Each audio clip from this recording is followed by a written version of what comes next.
चालू अपनी ने व्लॉग अपलोड नहीं किया, जबकि उसके पास कंटेंट पूरा रिकॉर्ड था। क्या वो एडिट नहीं कर पाई, क्या काम चोरी थी, या कुछ और रीज़न था? क्या रीज़न था? क्या वो अब ये सडनली प्लान कर रही है कि जो नेक्स्ट व्लॉग होने वाला है वो फेस रिवील का होने वाला है? क्यों? क्योंकि ऑलरेडी बच्चे का फेस तो रिवील हो चुका है, लेकिन लगातार वो इंस्टाग्राम की स्टोरी पर एक्टिव थी, लोगों के कमेंट्स के जवाब दे रही थी। किसने क्या सवाल पूछे और उसके क्या जवाब दिए, वो सब मेरे पास ऑलरेडी रखे हुए हैं। उस पर डेडिकेटेड पॉडकास्ट बनाऊंगी, लेकिन फ़िलहाल तो अभी बाकी है ना, इसके पॉइंट्स बाकी हैं और उनमें बहुत सारी चीज़ें हैं बातें करने के लिए। तो बने रहिए पॉडकास्ट के साथ, बहुत ध्यान से सुनिएगा। कुछ अपने और कुछ आपके पॉइंट ऑफ व्यू हम शेयर करेंगे। Hi friends, welcome back to my channel. Channel में न्यू है तो चैनल को सब्सक्राइब कर लें और साथ ही साथ बेल आइकन प्रेस कर दें, जिससे कि हमारे आने वाली वीडियो की नोटिफिकेशंस आपको पहले ही मिल जाए। और रिव्यू शुरू करने से पहले मैं पहले एक कमेंट का जवाब दूंगी। मेरी एक यूट्यूब फैमिली की मेंबर है समीक्षा शर्मा। वो हमेशा रेगुलर मुझे देखती हैं, सुनती हैं और रेगुलर कमेंट भी करती हैं, लेकिन मुझे ऐसा लग रहा है कि कहीं ना कहीं उनको शायद कोई जो है मिसअंडरस्टैंडिंग हो गई है। तो उनका एक कमेंट था, तो वो कमेंट भी मैं आपके साथ शेयर कर देती हूँ। उन्होंने पूरा अपना हक मुझ पर जताते हुए, जैसे कि मैंने कहा कि वो मेरी यूट्यूब फैमिली की एक मेंबर हैं, तो उनको भी पूरा हक बनता है कि अगर उनको मेरी कोई भी बात अजीब लगती है, अटपटी लगती है, तो बिंदास, ये भी हो कोई भी हो, आप मुझे बोल सकते हैं। मुझे पूरा हक है उसका जवाब भी देने का और आपकी जो अगर मिसअंडरस्टैंडिंग है उसको क्लियर करने का और आपको अपनी तरफ की बात बोलने का। तो उनका कमेंट था जो मुझे अच्छा लगा, उन्होंने इस तरह से कमेंट किया, मुझे बहुत अच्छा लगा। तो वो लिखती हैं, मुझे आपसे कोई भी शिकायत नहीं है, बट मुझे लगता है आप बेटा बेटी में फ़र्क करती हो। ये बात मुझे बस बुरी लगती है। आपका बेटा ना घर का काम करता है, ना जब आप हॉस्पिटल में थी तब आपने उससे कोई काम कराया। खाना भी बनाना आपने अपने बेटे को नहीं सिखाया। प्लीज़ इस चीज़ को समझो, घर से ही डिफरेंस क्रिएट होता है, मत करो प्लीज़।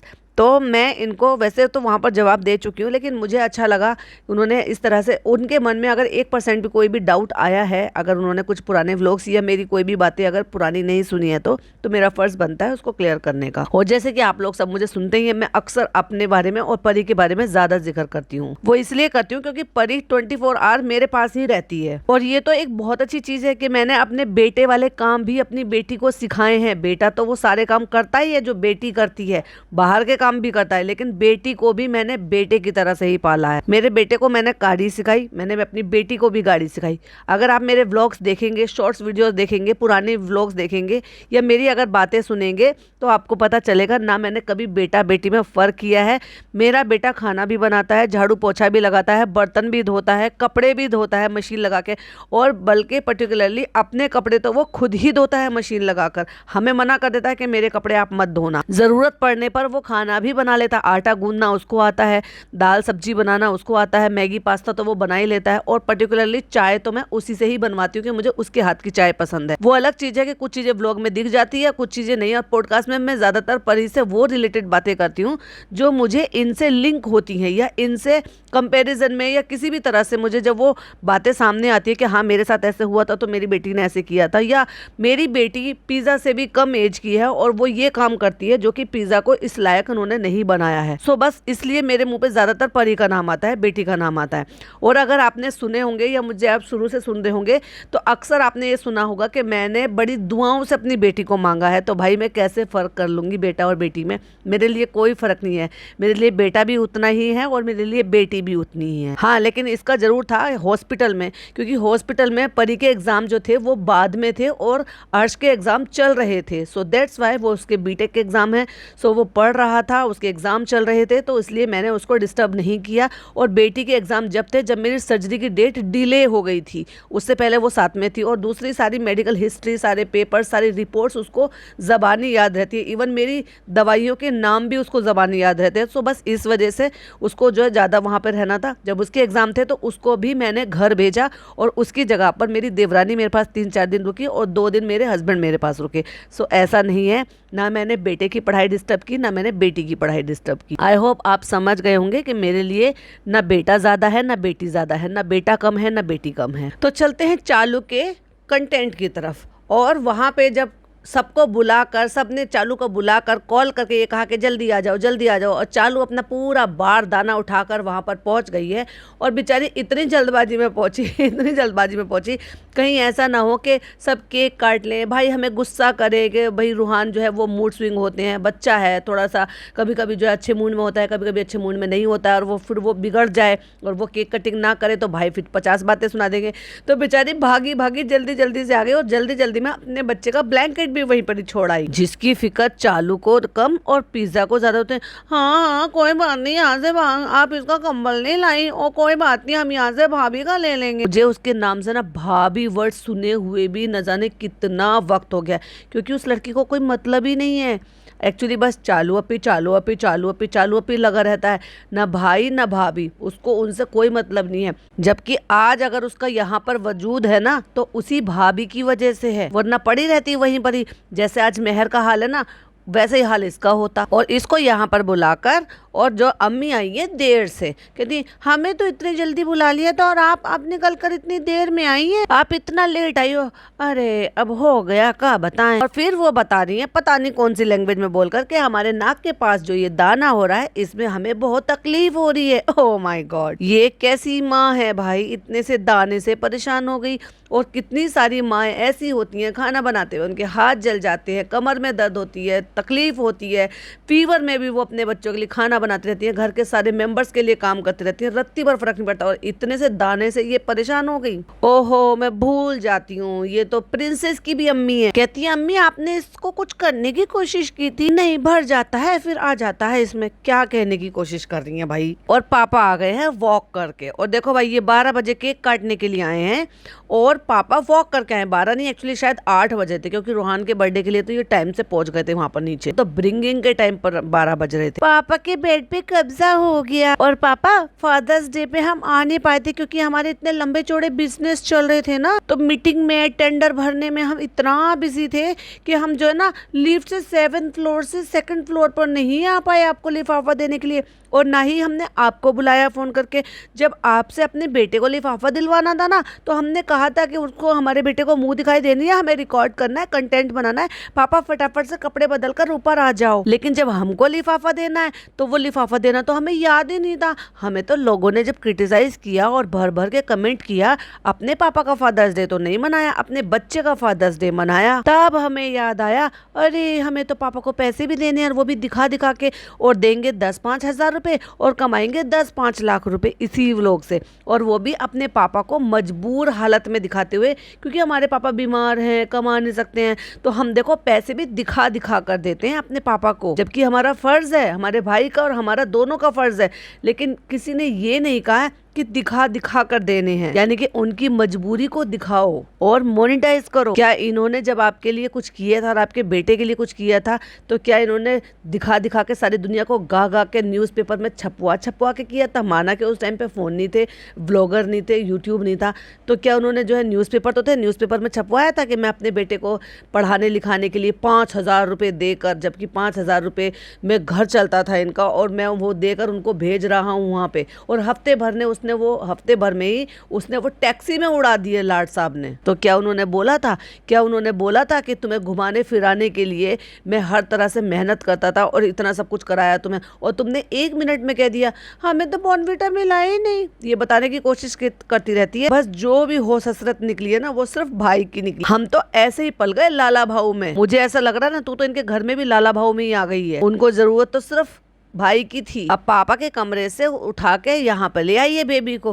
भाभी कह रही है कि आप जो ना बेबी को यहाँ पर लिटा दो आराम से, तो हमने यहाँ पर लिटा दिया, और वहाँ पे उसका पापा यानी कि बच्चे का पापा चीयू गंदे गंदे दांत बच्चे के मुंह के पास मुंह लेके आके, भाई अपने दांत तो क्लीन करा लेता, और किसी के लिए ना सही तो कम से कम अपने खुद के बच्चे के लिए, मासूम बच्चे के लिए। और बचकानी हरकतें करते हुए, चलो ये तो खैर बच्चे का है, लेकिन फिर भी ten ten ten ten ten. ये बचकानी हरकत पता है किसकी है? इस चालू अप्पी की, क्योंकि ये बैकग्राउंड म्यूजिक है।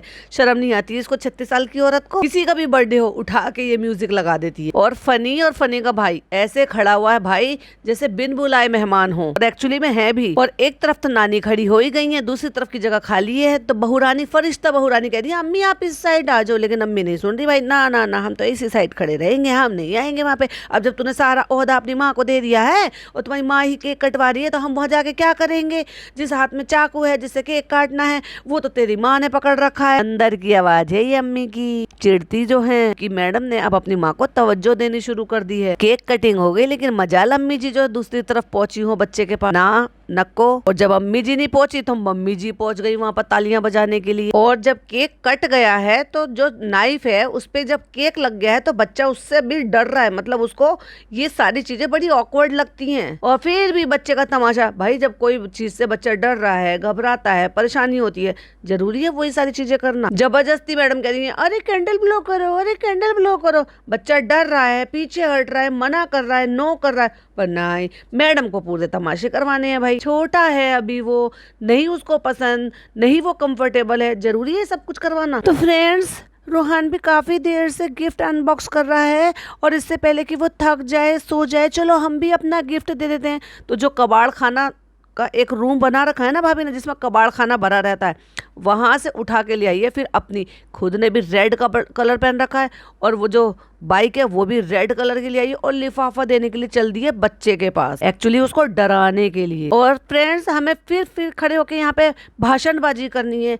न्यू मदर बने हैं, न्यू फादर बने। फादर का तो वैसे कोई काम ही नहीं है सिवाय मदर के पैसे उड़ाने का। और कहती है अभी जो है ना बेबी अभी सोया है, तो बेबी को हमने बाजा खाला को दे दिया है उससे पहले कि वो उठ जाए। अब क्या करें, अब हमें ऐसे ही मैनेज करना पड़ता है। भाई बकवास मत कर, और जा जो काम तुझे करने जाना है ना, जाके बच्चे को गिफ्ट दे। अब हमें सब कुछ ना बेबी के हिसाब से एडजस्ट करना पड़ता है। हद हो गई भाई। और जब वो उठाकर ला रहा है दूर से, तो बच्चे का पापा कहता है ओए ये क्या आ रहा है, और बच्चे ने डर कर देखा, और एकदम से वो डर कर खड़ा हो गया, और हाथ से दूर से मुंह बना के कह रहा है कि वहीं रखो, मेरे पास मत लेकर आओ।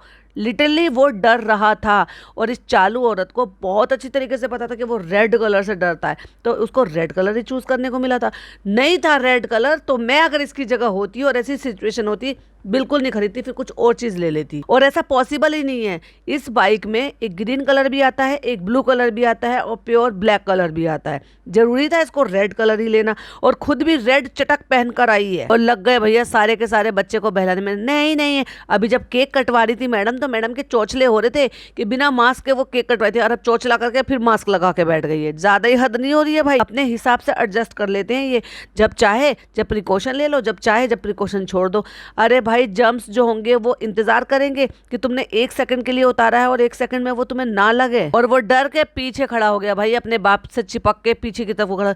तो मैडम कहती है कोई बात नहीं, वो थोड़ी देर में एडजस्ट हो जाएगा। तो चालू अप्पी ने इसी को मुद्दा बना के टाइटल डाल दिया कि रूहान को गिफ्ट पसंद नहीं आया। एक्चुअली रूहान को तो तू भी पसंद नहीं आई, तो दूर है उससे। और जब वो लिफाफा दे रही हैं कि भाभी ये इसके लिए पैसे हैं, कुछ दिला देना इसको। पता नहीं बच्चे को उतनी बात समझ में आई या नहीं आई। एक्चुअली उसने ऑब्जेक्शन उठाया, क्या मेरे माँ बाप की इतनी हैसियत नहीं है कि वो मेरे लिए कोई भी चीज़ खरीद सके जो तू पैसे देकर कह रही है कि इसको कुछ दिला देना? वो वहीं से चिल्ला रहा है नो नो नो नो, जबकि बाइक का अब मसला थोड़ा पीछे हट गया था और वो लिफाफा दे रही थी। भैया अब तो बच्चा काफ़ी चीज़ें समझने लगा। चालू अप्पी बच कर रहना, जो चीज़ें भाभी तुझे चाहकर भी नहीं बोल पा रही ना, वो तेरा भतीजा तुझे सब कुछ करा देगा। बुआ 1 नंबरी तो भतीजा 10 नंबरी निकलेगा। भाई तू कैसी भतीजी है? तो सीखेगी तो तेज सीखेगा तो तुमसे ही। और मैडम कहती है चल तू आके बैठ। वो बच्चा वहां से मना कर रहा है, और चालू का जो नल्ला पति है ना, इतनी बड़ी बेइज्जती कि एम्बेरसिंग वाला मोमेंट खुद नहीं लगा लिया। वाओ वाओ वाओ, बेवकूफ कहीं की। और अब जनाब ने कहा कि चलो इसको कोई चलाकर दिखाओ, तब नान बैठा था। जो कि ये सारे मूवमेंट हमें भाई के व्लॉग में लगा था कि मैंने कहा इनको क्या शौक पड़ रहा है बच्चे की बाइक पर बैठने का। अब समझ में आया, वो तो उसको बहलाने की कोशिश कर रहे थे जिससे कि वो उस बाइक से ना डरे। एक्चुअली अगर मैं चालू की जगह होती तो मैं पता क्या करती? पहली बात तो मैं, जब मुझे पता है कि मेरा भतीजा भतीजी या कोई भी ऐसा बच्चा जिसको इस प्रॉब्लम है, इस कलर से प्रॉब्लम है, मैं नहीं लेकर आती। और अगर बाई चांस वो माइंड से स्लिप हो जाता और आ भी जाता ना, तुरंत उसको इमिडिएटली बदला जा सकता था, कोई और गिफ्ट ले लो या कलर चेंज कर लो। सब अपनी अपनी मस्ती में, और बेचारा जो अंकित गिफ्ट लेकर आया था ना, वो पगलैटो की तरह से ना अपना गिफ्ट को जोड़ने तोड़ने में लगा पड़ा। वो जो टेंट हाउस टाइप का, वो जो डॉल हाउस टाइप का लेकर आया था, उसके डंडे जोड़ने में, फिर उसको ऊपर से पहनाने में, उसी में लगा रहा आधा पौने घंटे तक। और भैया कोने में इसने कोना पकड़ रखा है, अभिषेक ने। कर क्या रहा है मुझे समझ में नहीं आ रहा। अब आप एक बात बताओ, ये कितने कम लोग थे क्या जिस घर में एक कैंसर पेशेंट था, जो अभी जो है रिकवरी मोड पर चल रहा है, जो अभी सर्जरी करा कर आया हो कुछ दिन पहले। अब यहाँ पर गिन लो टोटल लोग कितने हैं भाई। भिक्कू भरम दादा तो दोनों है, एक उनका बेटा है, और शीतल और ये जनाब के पापा के जो 2 लोग हैं, मतलब एक उनकी थेरेपिस्ट है और एक उनका टेक केयर करने वाला है, वो दोनों हो गए। फिर दोनों खाला हो गई, दोनों खाला के दोनों बच्चे हो गए, फिर जो है दूसरी खाला के बच्चे हो गए, फिर खालू भी आ गए, उसके बाद मैडम की मम्मी हो गई हैं, फिर मेहर हो गई है, चालू और फनी हो गए हैं, फिर फनी का कजन ब्रदर हो गया, फिर ये अंकित पंकित और ये दोनों हो गए हैं। इतने सारे लोगों के बीच में ये एक ऐसा पेशेंट है जो रिकवरी पर चल रहा है, जिसको ये कहते हैं कि बहुत ज्यादा सावधानी की जरूरत होती है और अपनी प्रिकॉशन। अगर ये चलो ये सी वाली बीमारी का ना भी होता, तो अगर ये नॉर्मल भी होता तो भी प्रिकॉशन लेनी पड़ती है, कम से कम 1-1.5 महीने तक तो रहती है ना। अभी क्या 1-1.5 महीना हो गया कि इनके इसके ऑपरेशन को, सर्जरी को? थोड़े दिन पहले ही तो स्टिचेस रिमूव करा कर आई हैं। हंस रही है बेचारा बच्चा। अब जनाब उसके गाने बजा रहे हैं, उसकी आवाज से भी वो डर रहा है, जो बाइक की आवाज आ रही है ना, घर घर घर, उससे भी वो डर रहा है। तो नानी उसको बहलाने की कोशिश कर रही है कि इसके गाने बजाओ, उससे डांस कराओ, उसको उसकी फ्रेंडशिप कराओ। अब क्या है ना, मैडम बीमार हैं तो भगोने भर भर कर वो बिरयानी नहीं बना सकती हैं। अब बच्चे का बर्थडे है तो चलो बाहर से ही मंगा लेते हैं, पास्ता या व्हाटएवर, जो भी पिज्जा या जो भी कुछ इस तरह की स्नैक वगैरह सब खाए जाएंगे। कहता है थोड़ा पास्ता दे दो आज लाके, तो कहते पास्ता खा के शनि जिम जाएंगे आज। और पिज्जा पूछ रही है सारा और मेहर से, तुम लोग क्या खा रहे हो, तुझे क्या खाना है? और फिर एंट्री होती है फाइनली। मैडम को अपना फर्ज निभाना है भाई, कुछ भी हो जाए, दुनिया इधर से उधर हो जाए, कितनी भी सर्जरी हो जाए, पर मैडम अपने फर्ज से पीछे नहीं हटेगी। आई और कही, देखना यहाँ पे 2 टाइप के सैंडविचेस होंगे, एक पनीर सैंडविच होगा, एक वेज सैंडविचेस होगा, एक छोटे वाले में ना ये स्पिनच कॉर्न होगा। तो भैया खाने को आज इनको चिकन मटन और अचारी मटन, बिरयानी, कोरमा वो नहीं मिला है। इसीलिए 2 दिन बाद, ठीक 1 दिन बाद, 2 दिन बाद अम्मी पापा की एनिवर्सरी आ गई, तो चालू ने चिकन मटन ये सब का इंतजाम कर लिया है। क्या है ना, चिकन मटन के बिना इनके खाने कहाँ हजम होते हैं भाई, वो इनको डाइजेस्ट नहीं होता। तो मैडम ने पास्ता मंगाया है, सैंडविचेस मंगाए हैं, फ्राइज मंगाई हैं, और देखो त्रिमूर्ति एक साथ बैठी हुई है रेड रेड रेड रेड पहन के, और सारा को अलग बिठा दिया है। हाँ, तो आप कैसा लग रहा है, आपको कैसा फील हो रहा है? आप कल जा रही हैं तो आपको कैसा फील हो रहा है? कुछ नहीं बता सकती भाई मैं। क्यों? बताइए बताइए ना, बताइए क्यों? अब भाई तुझे क्यों जानना है? तुझे क्या मिर्ची लग रही है उसके जाने से? मिर्ची लगनी चाहिए तो चालू को लगनी चाहिए। उसकी चहेती बहन जा रही है और जाने के लिए तो वो आई थी। कहता है तुम्हारा जोड़ा फूटने वाला है। ओ गधे, जोड़ा फूटता नहीं है, जोड़ा टूटता है। पिज्जा से कह रहा है तुम्हारा जोड़ा फूटने वाला है। हाँ, जैसे तू घर फोड़ने के काम करता है ना, तो तुझे सब चीजें फूटना और फोड़ना ही समझ में आता है। और पूछा तुम, तो उसने कहा मुझे अच्छा लग रहा है। एक सिंपल सा सीधे से सवाल का सीधा सा जवाब था जब मेहर से पूछा गया, और फनी ने उस बात को मैनिपुलेट कर दिया। कहता है उसको अच्छा लग रहा है, तुम जा रही हो तो ऐसे लुक दे रही है टेढ़ा टेढ़ा देखकर। जब चालू ने व्लॉगिंग, तब ये लड़की ना बड़ी स्वीट लगती थी, और लगती नहीं थी कि हाँ इतनी ज्यादा तेज है, लेकिन जैसे जैसे वक्त बीतता जा रहा है और इसको चीजें समझ में आती जाती ना, ये भी कनिंग हो गई है भाई अपनी बहन की तरह। और ये तो देख लो, ये फनी क्या औरतों वाले काम करा, औरतों के बीच में रह रह के ना जनानी वाली हरकतें आ गई हैं। लड़ाई झगड़ा लगवाने वाला, 2 बहनों में झगड़े करवाने वाली औरत। और पता नहीं क्या बोला, कितनी खराब है या कितनी रूड है, आई डोंट नो क्या बोला, मुंह बना के, बहुत ही गंदा वाला मुंह बना के। एक स्क्रीनशॉट लगा रही हूँ, स्क्रीन की तरफ देखिए जरा, कहीं से किसी भी एंगल से लग रहा है कि अब ये शरीफ रह गई है। देखिए स्क्रीन पर। तो उस बच्ची को सफाई देनी पड़ी कि मैं खाना के लिए बोल रही हूँ कि अच्छा लग रहा है, मन करता है ऐसे ऐसे करके तुम्हारे साथ खेलूं। अब मैडम की नौटंकी फिर शुरू हो गई भाई, कितना अच्छा लग रहा है आज सुकून से भाभी। और फिर कट मार दिया कि भाभी इसको पहले भी गोद में ले चुकी है, लेकिन आज सुकून से खिला रही है। क्योंकि वो क्या है ना, तब मैडम बताती है, तब तो क्या था ना, दिमाग में बहुत ज्यादा टेंशन थी, क्योंकि तभी तभी बीमारी का पता चला था और सब सर्जरी हुई नहीं थी, लेकिन आज हमने आराम से बैठ के बातें की और वही तो तूने थंबनेल पर लगाया है और इसीलिए तेरा व्लॉग वो ट्रेंडिंग पे चला गया था। भाभी को दिखाया थंबनेल पे अपने बेबी को गोद में लेते हुए, रूहान का नाम मेंशन किया, उसको गिफ्ट पसंद नहीं आया, तो आखिरकार ट्रेंडिंग में लाने के लिए तुझे भाभी का और भाभी के बच्चे का ही सहारा लेना पड़ा। और हैशटैग लगाना नहीं भूलती है भाई, हैदर खाले, चालू खाले, सबा इब्राहिम। तू इब्राहिम रही कहाँ भाई, तेरी शादी हो गई है। तू लगाया कर सबा खालिद नियाज। और इनके सरनेम होते नहीं है क्या, बस बाप का नाम बाप बच्चे के नाम में आ जाता है, फिर बाप का नाम बच्चे के नाम में आ जाता है। तो फिर मुझे कोई ये बताइए कि फिर इनके पापा का नाम क्या है। और नाम तो उनका इब्राहिम है, तो फिर वो आगे क्या लगाते हैं नाम के आगे। जैसे आपने देखा होगा कि इसने एक दफा डॉक्यूमेंट दिखाया था तो उसमें पिज्जा का रुमाइजा शेख था।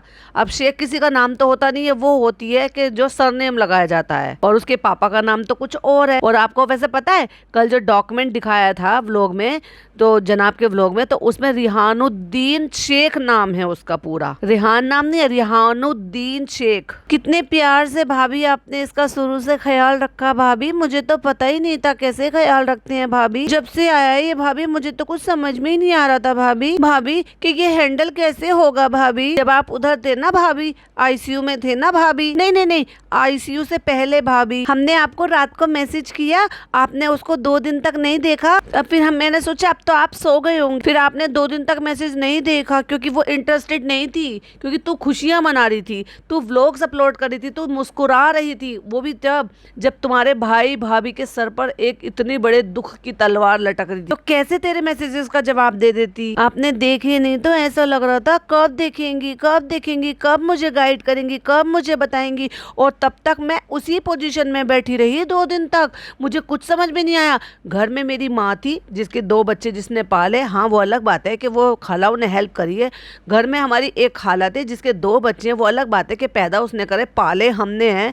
और वो अलग बात है कि तीसरी भी खाला है जिसका 1 बच्चा है, पाल वो रही है, बच्चा उसका है, लेकिन उसके खर्चे मैं उठा रही हूँ। लेकिन वो सारी माँ होने के बावजूद भी मुझे नहीं बता पाई कुछ भी। और भाभी बड़ा ही अजीब सा मुंह बना रही, वो तो मास्क पहना था लेकिन फिर भी दिख रहा है कितना अजीब सा मुंह बना रही है। अरे ले, मैं अपनी प्यारी ननद को बता नहीं पाई कि उसको क्या करना है। अब क्या होगा उसका। 2 दिन तक उसने क्या किया बेचारी ने, वो तो इंतजार में ही बैठी रही होगी कि भाभी इसने पॉटी कर ली, इसको कैसे धोऊं, ऐसे ही धोऊं या इसको सूखने दूं ऐसे ही। 2 दिन में तो वो सूख ही जाती कुछ ज्यादा हद नहीं हो गई। भाभी ऐसे बोल रही है, हर लाइन में भाभी बोल रही है। मैं इंतजार कर रही थी 2 दिन तक के रिप्लाई आए, फिर भाभी कुछ जवाब दे, लेकिन भाभी जवाब देने के मूड में थी ही नहीं। नहीं, मुझे ऐसा लग रहा था कि मैं जितना हो सके ना उतना तुझे बता पाऊँ। बताना तो छोड़, मैं सोच रही थी कि चल सर्जरी तो मैं बाद में करा लूंगी, पहले तेरे बेबी को पाल देती हूँ, जब वो 3-4 महीने का हो जाएगा उसके बाद सर्जरी करा लूंगी।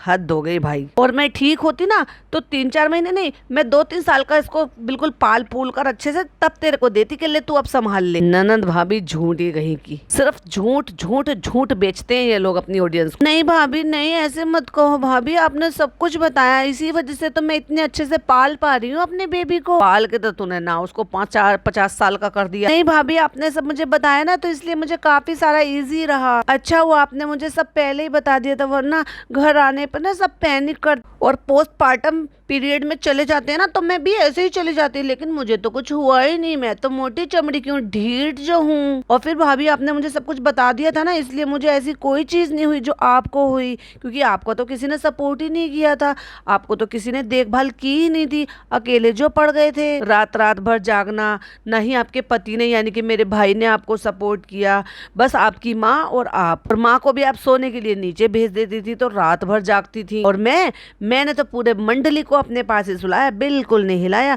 सब जमीन पर ऐसे पड़े रहते थे जैसे खरबूजे की प्लेज लगी हुई हो खेतों में। और माशाल्लाह अब तो बिल्कुल ठीक हो गया माशाल्लाह। और आज हमने बैठ के इतनी सारी बातें की हैं, देखो हम कितना सफाई दे रहे हैं ना भाभी। हमें क्या है ना, मैंने बिल्कुल अपने स्क्रिप्ट के अकॉर्डिंग सब कुछ बोला ना, अब तो लोग इस बात पे ज्यादा बातें नहीं बनाएंगे ना भाभी। बताओ ना, मैं इशारे से आपसे पूछ रही हूँ कोड वर्ड में कि मैंने सब कुछ टेक के हिसाब से किया ना, एक्शन, जब आपने एक्शन बोला टेक 1 2 3 एक्शन। तो मैंने वही स्क्रिप्ट बोली थी जो आपने और मैंने मिलकर लिखी थी कि हमें ये दिखाना है लोगों को कि हमारे अंदर के रिश्ते बिल्कुल गले सड़े नहीं है, बिल्कुल बदबूदार नहीं है, बिल्कुल फ्रेश फ्रेश है, एकदम जैसे फ्रेश ताजी सब्जी अभी खेत से टूट कर आई हो। ऐसे लग रहा है कि जैसे कुछ हुआ ही नहीं हो, बीच का पार्ट बस वो जो ना उसको भूल जाओ, वो बीच का पार्ट ना एकदम गायब हो गया। तुझे तो उस बीच के पार्ट में भी कोई फर्क नहीं पड़ रहा। नालायक बराबर हंस रही थी, मुस्कुरा रही थी, बड़ी खुश थी भाई, अब भी बहुत खुश है। बेबी बॉय जो हुआ है, और हाँ बेबी बॉय जो हुआ है, जब मैं तो भाई साहब उस चीज़ का इंतज़ार कर रही हूँ जब ये फेस रिवील करेगी। और डिक्टो रूहान बेबी का कॉपी 3 महीने बाद भाभी ने रिवील किया था। अच्छा भाई, मैं तो अपनी ऑडियंस से पूछूंगी कि क्या ये 3 महीने का अब इंतज़ार करेगी जब बेबी का फेस रिवील हो चुका है ऑलरेडी, या नहीं करेगा। मेरा दिमाग 50-50% कहता है। 50% इसलिए कहता है कि मे बी शायद और इंतज़ार करे ये कि तब तक बेबी का जो है और मैच्योर फेस हो जाए और थोड़ी सी तब्दीली आ जाए, यानी कि चेंजेस आ जाए। या फिर हो सकता है डर के, घबरा के, क्योंकि घबराहट क्वीन तो है ही है, जल्दी से फेस रिवील कर दे कि अब तो तब भी हो गया है, तो भाभी की तरह से और भाई की तरह से पचका ना करके चलो तुरंत ही बता देते हैं। और फिर ये भी है, भाई भाभी को शेड करने का बहाना भी मिल जाएगा। फ्रेंड्स, आप इतना तड़प रहे थे, आपने खाना पीना सब छोड़ दिया था, ऊपर की ऊपर सांस, नीचे की नीचे सांस आपकी रुकी हुई थी मेरे बेबी का फेस देखने के लिए। तो फ्रेंड्स, मुझसे रुका नहीं गया, फिर मेरा मन हुआ कि चलो आप सबको बता ही देती हूँ। अब जब मेरा रायता बिखर ही गया है तो उसको समेट ही लेती हूँ। ऐसे करके ये जल्दी फेस रिवील करेगी। बस अल्लाह का शुक्र है कि पिछला आई थिंक 1 महीना है ना 1 महीना। क्यों मैडम, आप भूल गई? आपको तकलीफ थी, आपने सब कुछ झेला, और आपको नहीं पता कि वो 1 महीना या 1.5 महीना जो कैसा था वो कैसा बीता। थोड़ा ऊपर नीचे रहा है, बट कोई नहीं, सब अच्छा है और आगे भी सब अच्छा होगा। और फटाफट लिख दिया इंशाल्लाह, आमीन। ये आ गया, और क्या चाहिए? यही तो चाहिए था। वैसे तो मुझे भी दूसरी डिलीवरी करानी है, लेकिन क्या करूँ, अब मेरे साथ ये मेडिकल हिस्ट्री लग गई है। कितने लोगों को लगता है कि मैडम एक और चांस लेंगी बेबी के लिए, लाइक गोहर खान। सुना तो यही था कि उसी की तैयारी हो रही थी, बीच में ये प्रॉब्लम खड़ी हो गई और वहां से सबको बाय बाय बोल के निकल के आके कहती है, फ्रेंड्स खाला के जाने का टाइम हो रहा है। खाला जाने से पहले कह रही है कि चलो मैं तुम्हें सुठौरा बना के दे जाऊंगी। हाँ, वो सुठौरा तो तेरा तब तक चलेगा ना जब तक खाला अगली बार आएगी, या फिर भोपाल से बनाकर भेजेगी। हाँ भाई, भेज भी सकती हैं, क्योंकि सामान चालू यहाँ से भेज देगी और कुरियर के पैसे भी भेज देगी और खाला वहाँ से वी फास्ट करवा लेंगी। तो उसके लिए मतलब तुम लोग तुम खाती रहना चालू, खा खा के खूब अच्छे से तगड़ी हो जाना।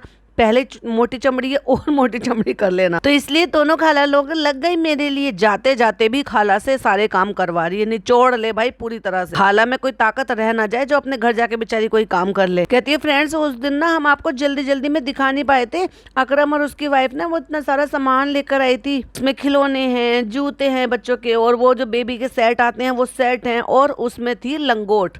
लंगोट तो अब हिंदी में लंगोट ही बोलते हैं उनको। और ये देखो जैसे जैसे बड़े होगा वैसे वैसे उसको आएगा। ये देखो सूट, ये देखो कॉम्ब, और ये देखो इसमें ऐसे लिखा है, इस पे लिखा I love mom and dad. Mom and dad या चालू और गुटकू। और ये झुनझुने अब वो बहुत ज्यादा सुनने लगा है, मतलब तुझे इससे भी ये प्रॉब्लम है कि वो बहुत ज्यादा सुनने लगा है। और ये कुछ नई चीजें क्यों तेरी भाभी ने इसके बारे में तुझे नहीं बताया? ओफो, खाला ने भी बनाया, क्योंकि अब ये जो नैपी हगीज ये सब चल रहे हैं, तुम्हारे जमाने में ये नहीं चलते थे जब तुम छोटे थे। तुम्हारी अम्मी को पता होना चाहिए ये लंगोट है, इसको लंगोटी बोलते हैं। और देखा जाए तो रीयूजेबल नैपी है ये डायपर टाइप है, तो ये रीयूज करने वाले, ये काफी अच्छी चीज है। तो जैसे कभी डायपर नहीं बांधना है तो ये बहुत अच्छे है, इसके अंदर फोम लगे हुए और ये काफी सारे हैं। और ये डायपर फ्री रखने के लिए उसने बताया ये शीट से नहीं चालू, अपनी दिमाग लगाओ। ये एक्चुअली जो ना उसको बिछाने के लिए है। जैसे तुमने अपना गद्दा बेडशीट गीली कर ली थी ना, तो अब जब आप सुलाओगे या कोई भी आप इसका बिस्तर बिछाओगे तो ये उसके नीचे बिछा दोगे, तो एक्चुअली नीचे वाले बिस्तर गीले नहीं होंगे। ये वो वाली शीट है, वाटर प्रूफ शीट है ये। Thank you so much Akram and Rukhsar. तो बोलना भी पड़ेगा भाई, अब तो उनका भी इंस्टाग्राम अकाउंट भी है, प्लस फिर उनका यूट्यूब चैनल भी खुल गया है। और फ्रेंड्स, ये क्यूट से हैंड के कड़े हैं जो अभिषेक की मम्मी ने भेजे हैं। इंशाल्लाह हम बहुत जल्दी हम इनको पहनाएंगे, शायद 3 मंथ में पहनाते हैं, इतना भी नहीं पता। हमारे यहाँ तो भाई साथ के साथ ही डाल देते हैं। और भैया मेरे पापा को तो इतना ज़्यादा शौक है कि उनके जितने भी पोती पोता या उनके नाती नातिन जो भी हुए ना, वो डे 1 से वो खुद ही ले कर आते हैं खरीद कर। क्योंकि शुरू में बच्चे के हाथ बहुत छोटे होते हैं तो वो बांधने वाले लेकर आते थे, और हर 2-3 महीने में जैसे साइज थोड़ा बड़ा हो जाता है या बच्चा थोड़ा ग्रो होता है तो अपने आप ही ले आते हैं। कुछ कहने की जरूरत नहीं है, वो अपने आप से लेकर आ जाते हैं। अभी भी मेरा जो भतीजा है छोटा वाला, वो बहुत वीक है, जैसे कि मैंने बताया कि प्रीमेच्योर है, थोड़ा वीक है, वो 1.5 साल का है। सो जैसे जैसे मतलब उसका लगता है कि धागा टाइट हो रहा है तो फिर वो फिर से ले आते हैं। क्योंकि कड़े मैं लेकर गई थी उसके लिए, लेकिन वो कड़े एडजस्टेबल वाले हैं फिर भी, लेकिन वो मुंह में लगा रहा था, वैसे लगा रहा था, तो मेरी भाभी ने वो उसको उतार दिए और उसको वही वाले पहना रखे हैं, नजरिए जो पापा लेकर आते हैं। और इन्होंने तो बच्चे को ऐसा कुछ ना डाला है ना कुछ करा। और रही बात इसकी, ये नजरिए तभी पहनाए जाते हैं जब बच्चे छोटे होते हैं, थोड़े बड़े हो जाते हैं तो फिर कौन पहनाता है। तो फ्रेंड्स, आप लोग कब पहनाने, 3 महीने पर पहनाने हैं या अभी पहनाने हैं, या 1 साल का हो जाएगा तब पहनाने? जैसे आप कहोगे ना बिल्कुल वैसे ही कहूंगी, मैं ऐसे ही करूंगी। फ्रेंड्स, आप रोज कहते रहते हो फेस दिखाओ फेस दिखाओ, लेकिन फेस तो मैं तभी दिखाऊंगी जब मेरा मन करेगा। आप चाहे जितना मर्जी कहते लो, मुझे जो सवाल पूछने हैं वो तो मैं पूछूंगी, लेकिन करूंगी अपने मन की। तो मैं तो वो बकवास सवाल जो पूछती हूँ ना आपसे, जस्ट इंगेजिंग बढ़ाने के लिए पूछती हूँ, वैसे मुझे कोई मतलब नहीं है। तो बस ये था हमारा वीडियो। इस वीडियो में हम बहुत ज़्यादा शूट नहीं कर पाए, बस आप समझ सकते हो कि हम न्यू मदर बने हैं और हमें इतनी फुर्सत नहीं है, इतनी फुर्सत नहीं है कि हम जो है ना अपनी 8-9 घंटे की नींद पूरी कर ले। हम बराबर अपनी 8-9 घंटे की नींद पूरी कर रहे हैं, तभी तो हमारे डार्क सर्कल नहीं हुए, लेकिन भाभी के हो गए। पता है क्यों हुए? क्योंकि भाभी के साथ कोई हेल्पिंग हैंड नहीं था, और हमारे साथ तो सारे हैंड ही हैंड हैं, और हम फ्री में आराम से 8-9 घंटे की नींद लेते हैं अपनी। और आपको सिर्फ और सिर्फ झूठ बोलते रहते हैं, न्यू मदर बने हैं, ऐसे टाइम नहीं मिलता, न्यू मदर बने।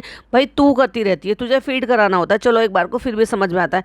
तेरा नल्ला गुटकू क्या करता है भाई? बस अभी आजकल ज्यादा टाइम नहीं मिलता, दिल नहीं करता शूट करने के लिए। है तेरा दिल नहीं करता शूट करने के लिए, ये मैंने क्या सुन लिया भाई? ये तो तेरी रोजी रोटी है, दिल करे या ना करे तुझे शूट करना पड़ेगा। कभी मन नहीं करता है, कभी किसी को बोल देती हूँ कि तुम शूट कर लो, लेकिन जितना होता है कोशिश करती हूँ कि मैं आपको दिखा दूं। है कौन मरा जा रहा है भाई तेरा व्लॉग देखने के लिए? तू मत कर अपलोड, मत दिखा अपने बच्चे को, बेकार में नजर लग जाएगी। क्योंकि तू जब जब व्लॉग बनाएगी कुछ ना कुछ पचका होगा ही होगा, और तेरे बच्चे का टाइम से पहले फेस रिवील हो गया ना। अल्हम्दुलिल्लाह ये बीते हुए दिन ना बहुत अच्छे गुजरे, बहुत अच्छा लगा हमें। जब आप अगला व्लॉग देखेंगे ना, हो सकता है आ भी गया हो जब तक मैं ये पॉडकास्ट बना रही हूँ, तो उसमें हम दिखाएंगे, हम जबरदस्ती सारा को देंगे, और सारा कहती रहेगी अल्लाह चालू अब्बी, अल्लाह चालू अब्बी, बहुत अच्छा है चालू अब्बी, थैंक यू चालू अब्बी। क्योंकि उसके पापा तो कुछ कर ही नहीं सकते उसके लिए। उन्होंने अपनी इकलौती बेटी के लिए लगता है अभी तक शायद कुछ किया ही नहीं है, जो भी कुछ किया है शायद चालू नहीं किया, या फिर 5 साल से जब से चालू कमाना शुरू कर दी है तब से वही सारे खर्चे उठा रही है। इस हिसाब से तो भाई जो वो अपनी कमाई करते हैं फिर तो वो बहुत अच्छे खासे पैसे बचा रहे हैं, क्योंकि चालू उनका घर चला रही है, चालू उनके मेडिकल बिल्स भर रही है, चालू उनके बच्चे की स्कूल की एजुकेशन फीस भर रही है, सारा खर्चा उठा रही है। तो और घर उनका अपना है, तो फिर तो बहुत कम खर्चे बचे। ज़्यादातर खर्चे किस चीज़ के होते हैं?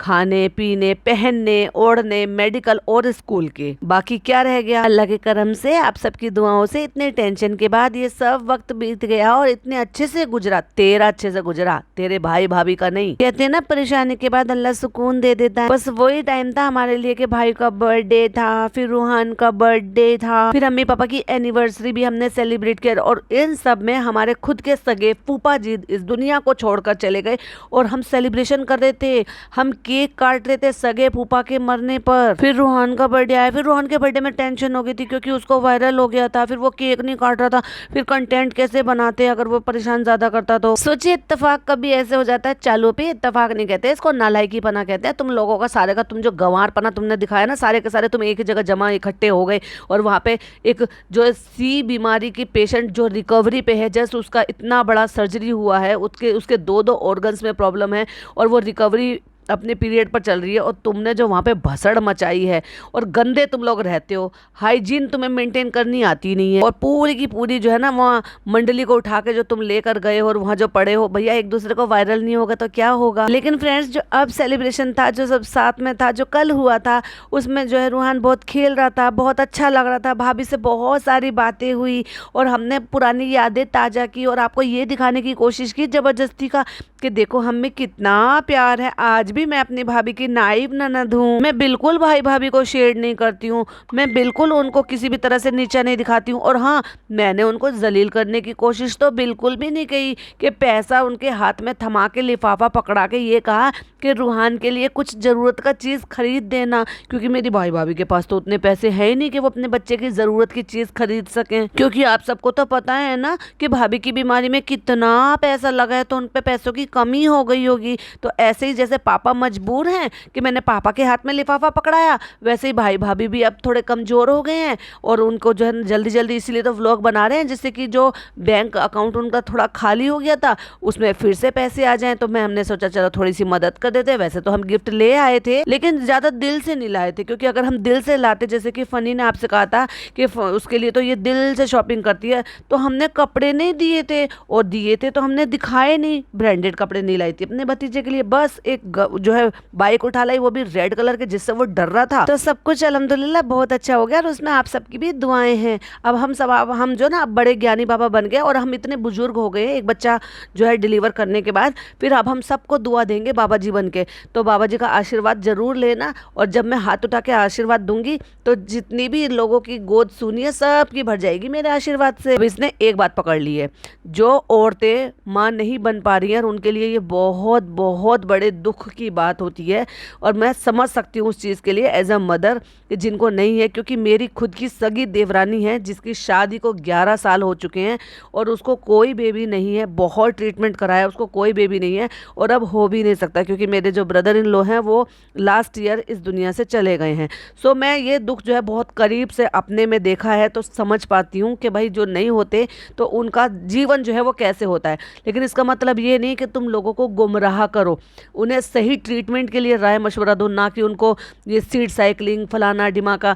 ये औरत इतनी कनिंग है कि इसने जो कल Q&A किया है ना, या सो कॉल्ड जो स्टोरी लगा लगा के कि चलो और बताओ क्या हाल चाल, अपने भाई की तरह से जो नकल करके इसने ये सब करने की कोशिश की है। बड़ा फालतू टाइम है इसके पास, वैसे तो व्लॉग बनाने का टाइम नहीं है कि हैदर ऐसे कर देता है, हैदर वैसे कर देता है, हैदर हमें टाइम नहीं देता, हैदर की वजह से हम ये नहीं कर पाते, हैदर की वजह से हम पॉटी तक ढंग से नहीं कर पाते, तुरंत हमें टॉयलेट में से भागना पड़ता है। इतनी बकवास करती है और इसके पास इतना टाइम था कि सबको रिप्लाई कर रही थी ये बैठकर वहां पे, इतने कई घंटे तक इसका ये Q&A चला। उसमें भी इसने यही बोला कि फ्रेंड्स हम ना एक डिटेल में आपके साथ एक पूरा का पूरा, वो मैं सोच रही थी कि मैं आपके साथ एक डेडिकेटेड वीडियो बनाऊंगी और उसमें बताऊंगी कि मेरी प्रेगनेंसी जर्नी कैसी रही, मेरे जो है 3 ट्राइमेस्टर कैसे बीते। वो तो हमें पता है ठूस ठूस के बीते, और ये भी हमें पता है तूने IVF कराया था, क्योंकि अगर तू कंसीव कर पाती तो तू शुरू में ही कंसीव कर लेती। क्यों शादी के 2.5 साल बाद तुझे ये खुशखबरी सुनने को मिली?